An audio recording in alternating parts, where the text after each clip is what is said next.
கனடாவில் ட்ரோன்கள் மூலம் சிறைக்குள் போதைப்பொருள் கடத்தல். கனடாவின் சஸ்கேச்சவன் மாகாணத்தில் உள்ள சஸ்கேச்சவன் பெனிடென்ஷரி சிறைக்குள் ட்ரோன் வழியாக ட்ரக்ஸ் கடத்தப்பட்ட சம்பவங்கள் தொடர்பாக மூவர் மீது கட்டணங்கள் சுமத்தப்பட்டுள்ளன. ராயல் கெனடியன் மவுண்டட் போலீஸ் இந்த தகவல்களை வெளியிட்டுள்ளனர். ஜூலை மாத ஆரம்பத்தில் ட்ரோன் மூலம் ட்ரக்ஸ் கடத்தப்படலாம் என சஸ்கேச்சவன் போலீசுக்கு தகவல் கிடைத்தது. இதனைத் தொடர்ந்து 9ஆம் திகதி லயர்டு கிராமத்தில் உள்ள ஒரு வீட்டில் சர்ச் மேற்கொள்ளப்பட்டது.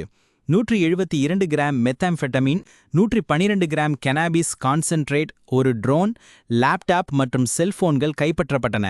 36 வயதுடைய லயர்டைச் சேர்ந்த பெண்ணொருவருக்கு போதைப்பொருள் கடத்தல் குற்றச்சாட்டு தாக்கல் செய்யப்பட்டுள்ளது. கடந்த 13ஆம் திகதி Prince Albert Royal Canadian mounted போலீசுக்கு ஒரு ட்ரோன் சிறைக்குள் பாக்கெட்டை வீசியதாக தகவல் கிடைத்தது. இந்த ட்ரோன் சிறை அருகே நின்ற வாகனத்திலிருந்து ஆபரேட் ஆனது என போலீஸ் தெரிவித்தனர். லிங்கன் பார்க் ரோட் பகுதியில் சஸ்பெக்டட் வெஹிக்கிள் கண்டுபிடிக்கப்பட்டு நிறுத்தப்பட்டது.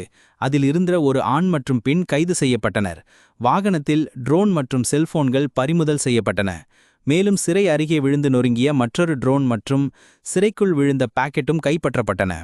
இதில் 60 கிராம் மெத் ட்ரக்கும் 30 கிராம் கெனாபிஸ் ட்ரக்கும் பறிமுதல் செய்யப்பட்டுள்ளது. தமிழர்.ca கனேடிய தமிழர்களுக்கான இணையதளம்.